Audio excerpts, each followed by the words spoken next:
Hey everybody, today I'm out here in Utah with Travis and we are taking a look at the new 2024 Subaru Crosstrek Wilderness. If you're looking for one of the most capable and most affordable small crossovers in America, you should definitely put the Outback's Mini-Me on your shopping list.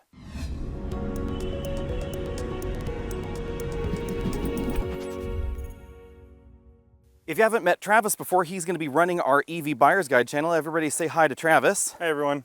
And Travis, let's take a look around the Outback Wilderness. What has changed? Take us around. Well, we've got this parked where Subaru thinks Subaru owners are going to drive. And so we're right on the trail, and part of what they've added to this vehicle is extra ground clearance. So it's up from 8.7 to 9.3 inches of ground clearance. They've added some changes to the front bumper to help with approach angles. They've also made sure to point out how much of this is unpainted, so if you do get it scuffed up, it's going to be pretty easy to replace down the road. Yeah, what do you think of the black plastic? There's a lot of black body cladding going on here. It's almost like a Star Wars convention. There's a lot of black plastic. I think this is one of the vehicles that can pull it off better than others, but they're right on the ragged edge, I think, as far as what works in a vehicle. Yeah, and they were pretty upfront by saying that these are easily replaceable. So I'm not sure how easily replaceable is defined, but you will be able to buy these sections from the Subaru dealer. So if you scuff up your Crosstrek Wilderness out on the trail, you can easily swap them out, or if you get into a minor accident. Now back here is the biggest change, of course, for the styling, because they really radically redesigned the rear bumper. Yeah, and again, it was a conversation about departure angle. They want to make this vehicle more capable for the situations you might find yourself in. I was actually surprised even the mirror caps are that unpainted black plastic. So if you find yourself in a pinch, you scrape or scratch your plastics on the trail, you're going to be able to get them replaced. So what do you think about the styling of the Crosstrek? I do like it. I think that these taillights, I kind of wish that these were LEDs because these are still incandescent here. The combination, I should say, lamps here where the turn signals are incandescent and the backup lights are. But I like the sort of Outback Mini-Me thing going on. The roof rails are kind of a nice touch. These have a load capacity of about 700 pounds when parked. Yeah, and 165 while moving. So the idea is that you can put the rooftop tent up there and then you can sleep in it later. I like the styling. This is basically the only mini wagon on the road these days. And they really wanted to reach as many people as possible. So that's why this wilderness trim is here, to make it even more capable. Yeah, and something that I've noticed before, we have some of the best LED headlights available in the US right now. These are projector LEDs and they steer in corners. They're standard on the entire Crosstrek lineup. And what's the pricing on this Outback Wilderness? It's like, Crosstrek Wilderness, about $31,000? Yeah, it's gonna be at $1,100 up from the limited trim, and I think you do get quite a bit for that. Not only do you get the extra ground clearance, you get some different tires and wheel combinations. You get the anti-glare hood decal, obviously the different body cladding, but I think one of the biggest things is towing capacity as well. Yeah, and before we talk about that, we should talk about these tires here, because these are 225/60 R17s. They're Yokohama Geolanders, which are sort of a basic all-terrain tire, but interestingly, these are 3-peak mountain snowflake rated. So if you do live in an area where you require a 3-peak mountain snowflake tire for winter compliance, this is going to have them right from the factory. Part of the conversation with Subaru this morning was about the other vehicles in this segment, and they highlighted that this vehicle has all-terrain instead of all-season. So I think it's a significant point for Subaru, and I think, like you mentioned, a lot of the consumers who are going to be shopping for this vehicle and other like models are going to appreciate that tire selection. Under the hood, we find the same engine that we find in the Crosstrek Limited. It's a 2.5-liter, 4-cylinder boxer engine producing 182 horsepower, 178 pound-feet of torque. The engine lineup in the Crosstrek is one of the reasons that the sticker price is relatively low. The base 2-liter engine is not overly powerful for this segment, and even this model is actually still less powerful than the base engine that we find in the Jeep Compass, but that helps get to the $31,995 price point. It also helps this get better fuel economy than average for the segment. It's going to be around 27 miles per gallon combined. There is still a continuously variable automatic transmission on board. If you're a fan of stepped automatics, you might want to look at the Compass or the Bronco, but be prepared to pay $5,000 to $7,000 extra for those models. Now, in addition to giving us the off-road capability for the tires and the lift, they've also made some changes to the drivetrain specifically for the Wilderness model. Mainly, the changes have to do with cooling, improved radiator fan, improved cooling loop, a transmission cooler unit on this vehicle. That's going to allow this to climb a 6-degree greater slope, and it's going to allow this to tow 3,500 pounds. That's a pretty healthy improvement over the regular Crosstrek, and it's actually among the best in this small crossover segment as well.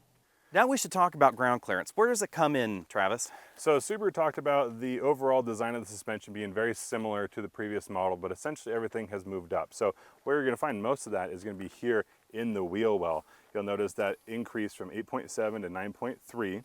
But the other thing is where they are doing these measurements from. They gave us a big list of the other vehicles in the segment, some of them outside of the segment. So if we're looking under the vehicle, you can see there is a significant amount of ground clearance, but compared to the competition of Bronco Sport and Jeep Renegade and Compass, they said that they are greater than, but then they included vehicles like the Land Cruiser and the Jeep Wrangler. Yeah, and that's kind of a tricky one because under here, Subaru is measuring the highest point of ground clearance underneath the vehicle. And when you take a look at the Land Cruiser's lower measurement is the lowest point in the vehicle, which would be the differential case. So you do have to keep some of those relative comparisons in mind, I would say, when comparing off-road vehicles. But this is still very, very high off the ground and definitely higher off the ground than the Compass and the Bronco Sport. On the other hand, we do have a longer wheelbase than something like the Jeep Renegade. So everybody remember all those factors when it comes to an off-road vehicle. Everything coordinates together as far as the ability, the approach, the departure angle, the wheelbase length, etc. All that's going to factor into the kind of obstacles you can clear. I think the focus for Subaru, and I think they've done a very good job of keeping things in focus, is not that this is a vehicle designed to conquer the world off-road, but be able to go everywhere where there's a trail that you can take it off-road, and you don't have to worry about a little bit deeper rut or that extra clearance you might need on a rock. And they've done a really great job. We'll talk about this more in the drive section, but on this kind of road surface here, where obviously it is a maintained road, it's just a trail here, this does incredibly well, not just because of the ground clearance, but also because of the suspension tuning, which really is designed for this kind of driving. One definite pro and con for the Crosstrek, depending on how you look at it, is that car-like design. Yeah, and so what we're not going to get is that upright seating position that you find in more crossover SUV truck-like vehicles designated for off-road driving. This is definitely more of a car-like seating position where you're going to be lower, your legs are going to be farther out, and you're going to be a little bit more reclined rather than a vertical seating position. Looks like we do have power seats over here on the driver's side, two-way adjustable lumbar support there. How's your headroom? So I do have pretty good headroom. This seat could go a little bit lower. Let's put your hand up there. Let's see how that looks. So, and I am a very tall torso, so I think the headroom is sufficient, especially in a less tall vehicle. With both of us inside, you can see that there's plenty of room in here, and again, plenty of headroom up front. Subaru says that they've changed the headliner color here to black, so that way when you're stuffing bicycles or kayaks or dirty things inside, that it's going to be a little bit easier to keep the headliner clean. Yeah, and that's been a focus of the interior here as well. Comes in all black, but the material choices, like the headliner, like this specific seat material, is designed to be cleaned up easily if you do get it dirty. Yeah, we'll take a look at that seat material in just a bit, but we also have the Subaru Wilderness logo embossed there on the headrests. You know, I love it. It's a great way to spice things up, and really the extra addition you get across the vehicle is that color, that little splash of color. And I think it looks good on every color we've seen so far. The back seat's pretty roomy. Sorry for the black on black on black interior. It definitely makes this shot look pretty dark, especially with it being so bright outside. Back here, you'll notice I have plenty of headroom. I have about 1.5 inches of headroom, even sitting pretty upright in this seat. The seats themselves are very similar to the front seats with that sort of golf ball texture on the soft tech surface. This is not leather, this is an imitation leather product, so it's going to be a little bit easier to wipe out, supposedly a little bit longer lasting as well. Now the one thing that I did notice back here is that the side here, the side of the roof, does come in a little bit close to my head, and that's just due to the body pinching in towards the rear. If you want something that's a bit bigger in the back and still wagon-like, there's the Outback Wilderness, which is going to give you a turbo, and it's not really going to be that much more expensive than the Crosstrek. It's going to be a little bit harder to park, though. Rather unfortunately, one thing that Subaru has not updated is that we still don't have air vents for the rear passengers. I do think that's a big misstep, especially since it's pretty toasty outside today. We do get USB-C and USB-A charge ports, and this is a 3-amp charge port, which is a nice touch. As you can see, there's plenty of room in the footwells. If I go ahead and move over to this seat, Travis is comfortably adjusted up there in the driver's seat. You can see I still have a few inches of legroom left, so still pretty roomy for adults. We just don't get quite as much ventilation as I might like back here. So let's go ahead and take a look up front. Travis, take us through some of those gold accents. So what we have on the steering wheel is going to be your gold accent here, which I really enjoy, gold stitching, and then here in the instrument cluster we have gold rings around your dials. Yeah, it's kind of a nice touch, and that kind of goes with some of the gold stitching on the seats. Of course, we get the airbag logo right there on the side of the seats. We get gold stitching over here on that gear shift lever, but the rest of this interior is pretty much the same. We do still have this absolutely enormous touchscreen in the middle of the dashboard, which is something that I like. The Subaru software is, it's not the speediest, but I love the size of the screen.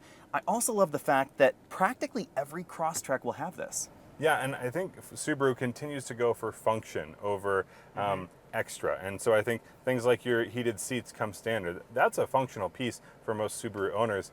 We have buttons here on the display, even if it's not the fastest display. Yeah, and this is something that I think a lot of folks kind of miss if you live in California or Florida, but people apparently in Maine love the fact that these are toggles, and if you turn this heated seat on and you turn off the car, the heated seat's going to be on the next time you start the car. So it's always ready for you. Yeah, if you live in a climate where winter comes and it doesn't turn off for months, then that's really going to be a big asset. You can see, of course, that we have wireless CarPlay because my iPhone's connected and it's just hanging out there on the dash. We get the gold accent stitching on those seat backs as well.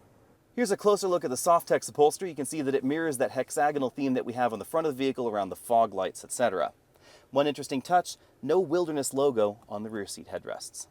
Here at the rear of the vehicle, we're going to find more gold accents, not just on the back of the roof rails here, but also in the bumper. These are going to be highlighting your recovery points, which as any off-road vehicle needs to have, it's going to be an off-color recovery point. Behind the manual hatch, which is surprising in this segment, we're going to find a smaller cargo area than you're going to find in a lot of the competitors. Some of the reasons for this are that it is not as tall as a lot of the competition, but also under here we're going to find a full-size spare tire. Yeah, let's go ahead and take a look at that. Let's get the bags out of here. There are definitely pros and cons to the wagon-like format or the boxy format that we find in some, and obviously cargo capacity is definitely going to be one of those things. You will find a standard Subaru Wilderness cargo tray, which is a nice touch. And I have to say, I like the rubber floor mats all the way around the vehicle. So all 4 seating positions get the rubber mat thing. We get one back here in the cargo area. And then look at that, we have a temporary spare tire there under the floor. A lot of cars just don't give you a spare, so that's definitely one reason you might want to get the Crosstrek. Interestingly, no full-size spare in this model, although you could probably put one there, but you'd be giving up a little bit of storage space. Now, one other thing that I've noticed here at the rear, cargo capacity being one of them, but that Subaru offers a lot of accessories for this vehicle. One of those being the dog ramp, because Subaru is notorious for being the dog lover vehicle. But without rear vents in the very rear or in that second row, those pooches are going to get a little bit warm. Yeah, no air vents back there in the rear, but one other thing that I really appreciate is you can actually get rear door covers to keep your dog from scratching up the door. While we're back here in this camera angle, I should point out that the shoulder belt for the center position still comes out of the side, and I find that a little bit weird because if you've got this full of cargo, it's going to be kind of pinching on that shoulder belt there, and it means that child seats aren't exactly going to stay in the center. All right, we're now on a really rutted section of off-road trail here. Subaru has had us spend so far about an hour on this sort of thing. It is soft sand and lots of ruts, so you got to keep going. You got to find the right harmony for this suspension. But this is sort of the picture-perfect situation, actually, for the Crosstrek versus the competition because of the soft suspension tuning. Yeah, I mean, this has been a rough road. There's been a lot of obstacles, but as much as we've taken some beating, it would be significantly worse in other vehicles. Yeah, it's brought to mind actually the launch of the current generation, previous generation Honda Pilot Trail Sport. When Honda launched that model, they had us on some really aggressive trails for quite some time, hours and hours and hours, and that suspension was just so firm that it didn't really feel well suited to it. Now, I mean, admittedly, we're definitely getting jostled around in here, absolutely no question. This is not Bronco Everglades. This is not Jeep Wrangler kind of suspension tuning. No Raptor here. No Raptor here, but this does a good job of making this much more livable than average, while still also being daily commuter appropriate. Yeah, I think we went from on-road to off-road, and we can just see the capability. We've just run into some driving sportsers. I bet you it'll get started again, even in this sand. It's an action shot now. It is an action shot now. Let's see how this does in the sand from behind. We're digging deep into the throttle here, and that is one thing you'll notice. There's just not as much power to help get you going versus something like a Jeep Compass. That is some deep sand there that they're blasting off in. There's just not as much low-end torque as you'd find in the turbocharged Bronco Sport or the turbocharged Compass to get you off the line. but there's more than enough to get you moving. Yeah, and they talked about the X mode in this model. We are currently testing out the deep snow and mud, Yep. and that's really what's helping us get that extra slip in the situations it calls for. And this sand is perfectly suited for that. Yeah, we are dual X moding now. Oh, we have Lost our camera. We have lost a camera. Oops. Sorry everybody. Our camera situation here is a little perilous apparently. So that's the kind of rut we've been on. We haven't lost a GoPro yet, but again, really kind of impressed. Yeah, I mean, there's nothing we've seen so far that we haven't been able to handle. This is a trail that side-by-sides are taking on ATVs, and here we are in the subcompact, non-Jeep vehicle, and it's handling just about everything we need to. Yeah, it does pretty well on-road as well, and that's probably where we should talk about the on-road stuff, because we spent all the day getting here really on-road. Yeah. You are going to feel that it's a hair peppier than the regular Crosstrek. It's probably still going to be around 7.5 to 8 seconds, 0 to 60. I doubt that it's going to be any closer to 7 than 7.5. It just doesn't have that much low-end torque. No, it's not blowing anyone away, Yeah. but with this Wilderness model, they do have a different final drive ratio. It is meant to be a little bit peppier on the low end. At the top end, I think you're going to feel very similar, but anything helps, and it's been adequate for what we needed to do.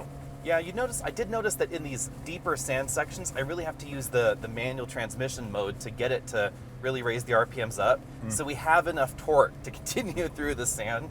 And that is the other thing that I should mention on some of these off-road areas here, is because of the CVT and because of the way that this system is tuned, since we don't have a true mechanical locker to the rear differential, it does end up cutting power still here and there, and it's going to use the brakes to move power around the vehicle rather than a limited slip kind of differential. So you'll really notice that it tends to bog down a little bit more in some of these situations than a Bronco Sport or a Compass would, but I think that it does a pretty decent job overall, especially considering the price tag.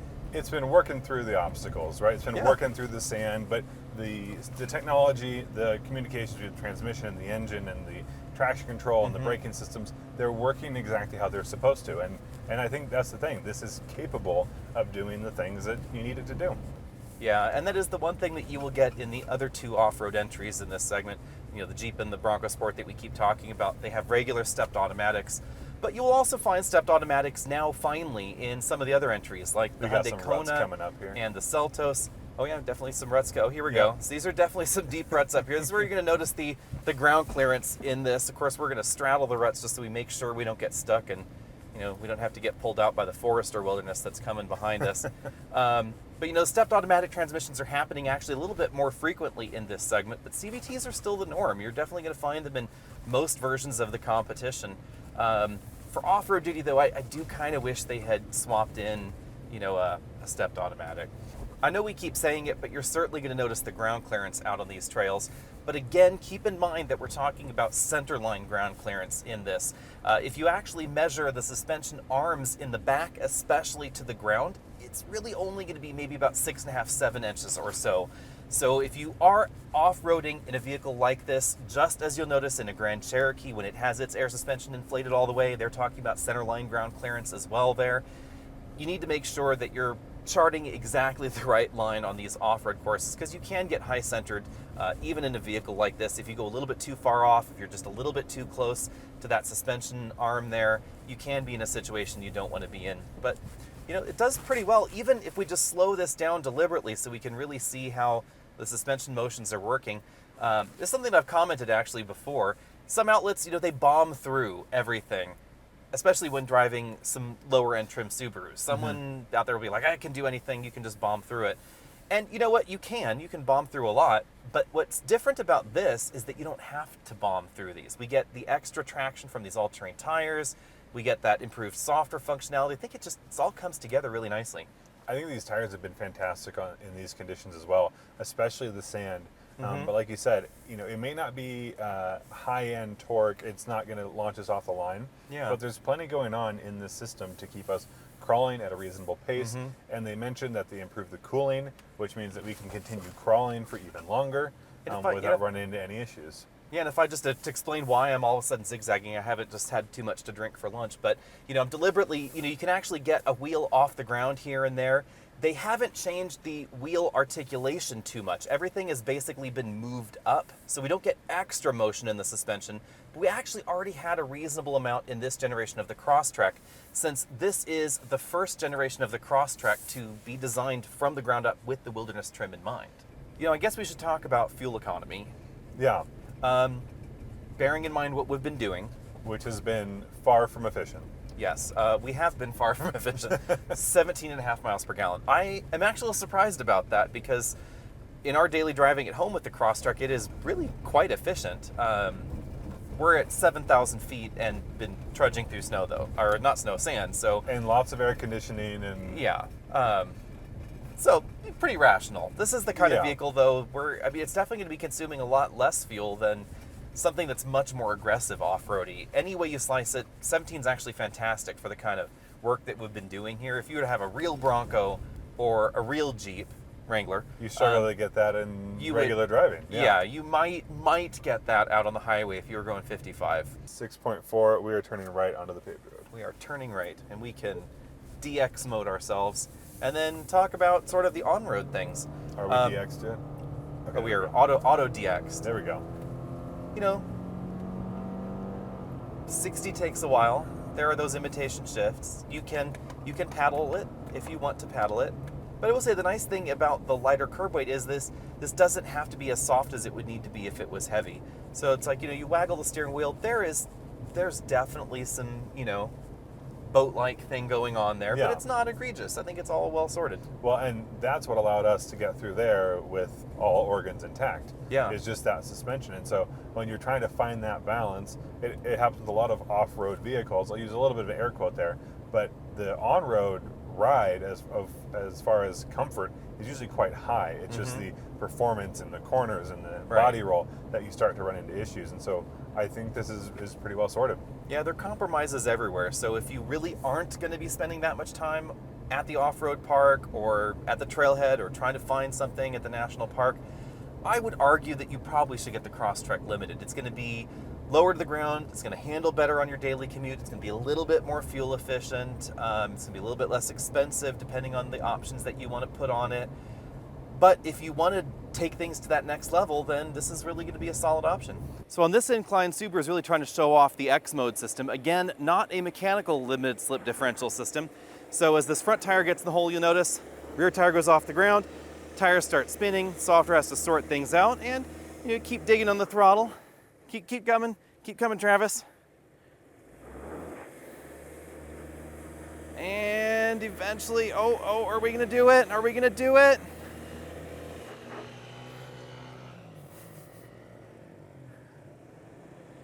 It's gonna have to back up a little bit here.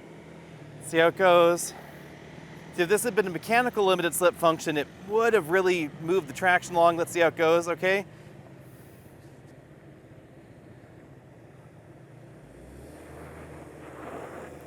Got to give it a little bit of motion to help bomb up the hill there a little bit. There we go. Got some momentum in there, up the hill we go. Now to the nitty gritty. The Crosstrek Wilderness is going to start at $31,995, plus of course, the $1,295 destination charge. There's really just one option available. It's the package that includes the sunroof among a few other features. That's going to add about $2,300, bringing this up to about $35,000, absolutely fully loaded. That is notably less expensive than a comparable Bronco Sport or a comparable Jeep Compass. Now, comparably equipping, that's a bit tricky because the Bronco Sport is going to give you not just a turbocharged engine, but also an actual mechanical limited slip rear differential. The Jeep is going to come standard with 200 horsepower and a regular 8-speed automatic transmission under the hood. It also has a very aggressive software program for the lockup of a center coupling and really a very, very well done software set for traction management across the front and rear axle. The downside, of course, to those vehicles is their price tag.